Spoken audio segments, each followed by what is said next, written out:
Israel Iran మధ్య యుద్ధం తీవ్రమవుతోంది.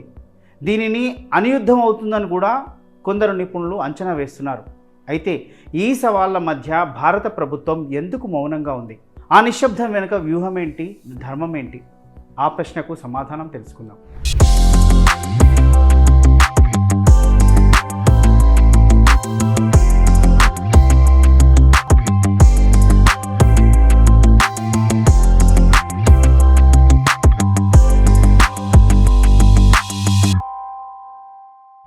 నమస్కారం, స్వాగతం ద ఇండియన్ వ్యూ ఛానల్లోకి. ఇక్కడ ప్రపంచాన్ని ధర్మదృష్టితో విశ్లేషిస్తాం. మన ఈ ది ఇండియన్ వ్యూ ఛానల్లో ప్రపంచ పరిణామాలను ఒక ధర్మం అనే కొత్త కోణంలో విశ్లేషిస్తాం. దయచేసి మా మిగతా వీడియోలు కూడా చూసి మీకు నచ్చినట్లయితే లైక్ చేయండి, షేర్ చేయండి, సబ్స్క్రైబ్ చేయండి. మీ నమ్మకాన్ని ధర్మంగా నిలబెట్టుకుంటాను. ఇజ్రాయెల్ ఒక చిన్న దేశం, కానీ మిలిటరీ పరంగా అత్యంత శక్తివంతమైనది. టెక్నాలజీ, మిలిటరీ డెడికేషన్, దేశభక్తి ఇవన్నీ కలిసి దీన్ని స్మార్టెస్ట్ కంట్రీగా నిలిపాయి. ఇజ్రాయెల్ ఎంతో గర్వించే మొసాద్ ప్రపంచంలోనే అత్యుత్తమ ఇంటెలిజెన్స్ ఏజెన్సీలలో ఒకటి. ఇరాన్ అణుబాంబు తయారీని నిలిపేందుకు ఈ మొసాద్ ఎన్నో రహస్య ఆపరేషన్లను నిర్వహించింది. ఇక ఇజ్రాయెల్ లాగానే ఇరాన్కు కూడా ఖుద్స్ ఫోర్స్ అనే శక్తివంతమైన సీక్రెట్ ఆర్మీ ఉంది. ఇది కూడా ప్రపంచవ్యాప్తంగా ఎన్నో సీక్రెట్ ఆపరేషన్లను నిర్వహించింది. అయితే ఇజ్రాయెల్ మొసాద్ ముందు ఖుద్స్ ఫోర్స్ దిగదుడిపే. టెక్నికల్ పరంగా, గ్లోబల్ ప్రెజెన్స్ పరంగా మొసాద్దే పైచేయి. ఇప్పుడు కూడా మొసాద్ నిర్వహించిన సీక్రెట్ ఆపరేషన్లలో ఎంతోమంది ఇరాన్ అణుశాస్త్రవేత్తలను, అణుస్థావరాలను, అణుబాంబుకు అవసరమైన ముడి సరుకును కూడా నాశనం చేసి ఎన్నో ఆపరేషన్లను విజయవంతంగా పూర్తి చేసింది. ఒక రకంగా చెప్పాలంటే మొసాద్ కారణంగానే ఇరాన్ అణుబాంబును తయారు చేయాలన్న ఆశ కలగానే మిగిలిపోయింది. ఇప్పుడు మనం ఇరుపక్షాల్లో ధర్మం, అధర్మం బేరీజు వేద్దాం. ఇరాన్ 1979 వరకు ఇరాన్లో రాచరికం ఉండేది. ఇంత మత ఛాందసం ఉండేది కాదు. ప్రజలు స్వేచ్ఛగానే జీవించేవారు.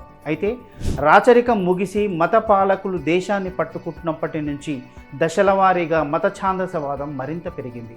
షరియా చట్టం లాంటి మత నియమాలపై ఆధారపడిన పాలనలో ప్రజలు బెంబేలెత్తిపోతున్నారు. 2004లో 16 ఏళ్ల ఆతిఫ్ రజాబీ సహాలే ఇరాన్లో రేపుకు గురైన ఒక బాధితురాలు. 61 ఏళ్ల వ్యక్తి చేతిలో మానభంగానికి గురైంది. అయినా షరియా చట్టం ప్రకారం రేప్ చేసిన వారు కాదు, రేప్కు గురైన వారే నిందితులయ్యారు. కోర్టులో జడ్జిని ఇదేంటి అని ముఖం మీద ఉన్న హిజాబ్ను తీసి ప్రశ్నించడం మరింత పెద్ద నేరమైపోయింది ఆమెకు. అంతే, అంతకుముందున యావజ్జీవంగా ఉన్న శిక్షను బహిరంగ ఉరిశిక్షగా మార్చి అమలు చేయబడింది. ఇదే ఇరాన్లోని మత ఛాందసవాదానికి తార్కాణం. అక్కడి ప్రజలపై ఎంత అణచివేత ఉందో చెప్పడానికి ఒక ఉదాహరణ. అధర్మానికి పరాకాష్ఠ. మహాభారతంలో ద్రౌపది వస్త్రాపహరణం దుర్యోధనుడు అతని సహచరుల పాపానికి పరాకాష్ఠ అయితే, ఇదిగో ఇరాన్లో ఈ ఘటన అక్కడ ఖొమైనీల అన్యాయం, అధర్మానికి ఒక పీక్ పాయింట్. అధర్మానికి ఎప్పటికైనా నాశనం తప్పదు. ఆ కర్మ ఫలితమే ఇలా ఇజ్రాయెల్ రూపంలో వినాశనాన్ని తెచ్చిందేమో. మరి ఇజ్రాయెల్ వైపు ఎంత ధర్మం ఉంది? ఇజ్రాయెల్ యూదు జాతీయులకు మిగిలిన ఒకే ఒక్క దేశం. ప్రపంచమంతా తమ మతం మాత్రమే ఉండాలి, మిగతా మతాలను, మతస్థులను చంపేయాలి లాంటి చెత్త లక్ష్యాలైతే ఈ దేశానికి లేవు. ఒకే మతానికి చెందిన దేశాలు 10ల సంఖ్యలో కలిసి యూదు అనే వాడిని భూమి మీద లేకుండా చేయడానికి కంకణం కట్టుకొని ఇజ్రాయెల్ అనే దేశాన్ని కనీసం గుర్తించడానికి కూడా నిరాకరిస్తున్న పరిస్థితుల్లో ఒక అణచివేతకు గురవుతున్న జాతి మరియు దేశం కూడా. మొత్తంగా ఇది తన మనుగడ కోసం చేస్తున్న పోరాటం, ఆత్మరక్షణ పోరాటం. ఇరాన్ పెంచి పోషిస్తున్న ఉగ్రవాద గ్రూపు హమాస్ తన దేశస్థులను బంధిస్తే తప్పనిసరి పరిస్థితుల్లో ఇజ్రాయెల్ ఈ యుద్ధానికి దిగింది. ఇది మహాభారతంలో విరాటరాజు కొలువులో పాండవులు అజ్ఞాతవాసంలో ఉన్నప్పుడు దుర్యోధనుడు అండ్ గోవుల మందను అపహరిస్తే ఉత్తర కుమారునితో కలిసి వెళ్ళి అర్జునుడు యుద్ధం చేసిన దృశ్యం గుర్తొస్తుంది. ఇక ఇజ్రాయెల్కి ఇండియాకి స్నేహబంధం ఎంత గొప్పది అంటే, ఎవరైనా ఇండియాపై దాడి చేయాలంటే ముందు తమని దాటిన తర్వాతే అని ఇజ్రాయెల్ అనేంతగా. ఇండియాపై ఎంత నమ్మకం అంటే తాము అభివృద్ధి చేసిన టాప్ క్లాస్ మిలిటరీ టెక్నాలజీని సైతం ఇండియాకు ఇచ్చేస్తుంది ఇజ్రాయెల్. ఈ నమ్మకం దశాబ్దాలుగా పెనవేసుకున్న బంధానికి ఫలితం. అయితే ఇండియా, ఇజ్రాయెల్ను కలిపిన బంధం మరొకటి ఉంది, అదే ధర్మం. ఇప్పుడు ఇజ్రాయెల్, అమెరికా మధ్య కూడా ఫ్రెండ్షిప్ ఉంది. కానీ అవసరం వరకే. అమెరికాను కూడా నమ్మడానికి లేదు. ఎప్పుడు నాలుక మడతేస్తుందో తెలీదు. ఇరాన్కు పాకిస్తాన్ మతం పరంగా మరియు దౌత్యపరంగా ఎంతో బంధం ఉండేది. Tonight, I can report to the world that the strikes were a spectacular military success. Iran's key nuclear enrichment facilities have been completely and totally obliterated. Iran, the bully of the Middle East, must now make peace.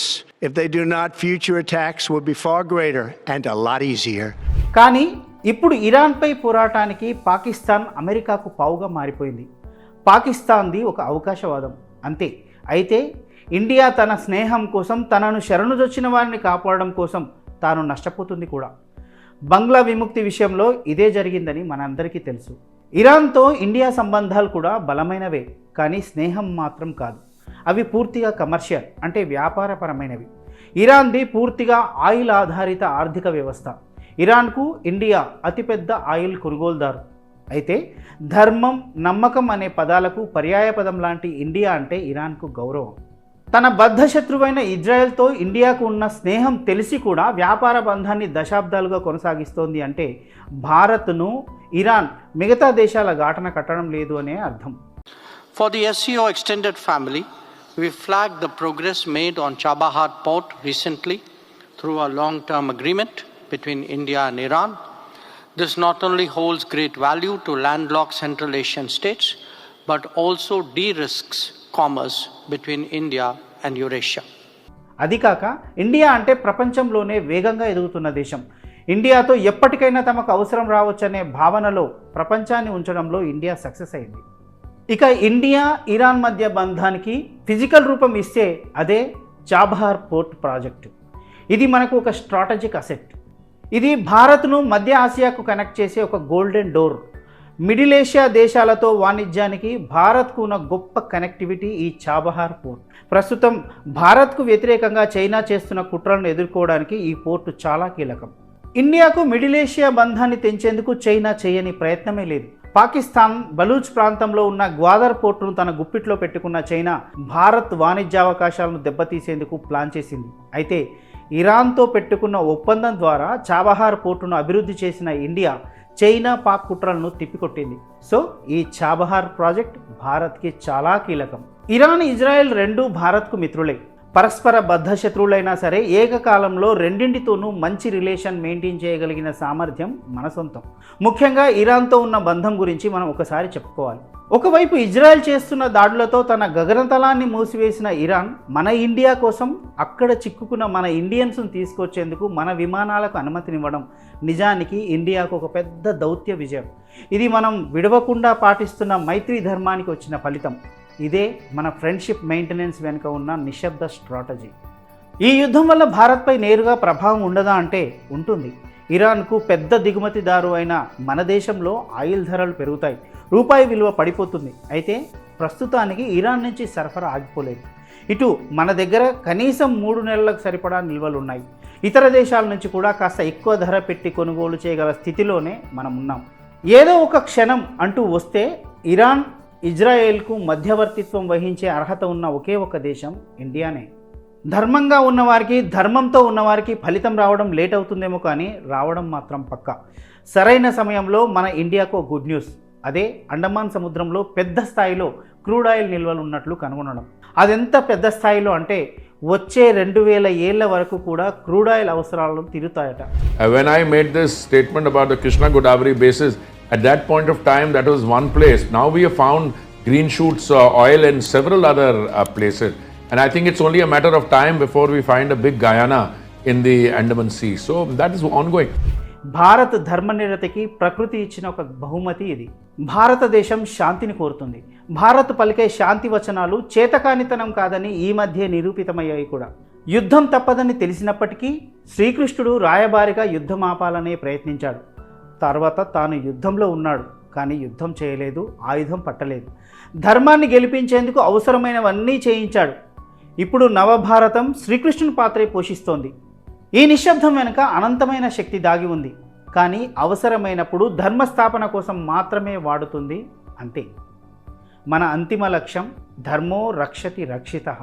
ఇంతకీ ఈ విషయంలో మీ అభిప్రాయం ఏంటి? ఈ నిశ్శబ్దం వెనుక ఉన్న వ్యూహం మీకు అర్థమవుతోందా? మీ కామెంట్స్లో తెలియజేయండి. మీకు ఈ విశ్లేషణ నచ్చితే లైక్ చేయండి, షేర్ చేయండి. ద ఇండియన్ వ్యూ ఛానల్ను సబ్స్క్రైబ్ చేసుకోవడం మర్చిపోకండి. ఈ ఛానల్లో ఉన్న ఇతర వీడియోలపై కూడా ఒక లుక్ వేయండి. స్వధర్మే నిధనం శ్రేయ. Signing off Misham Anumala.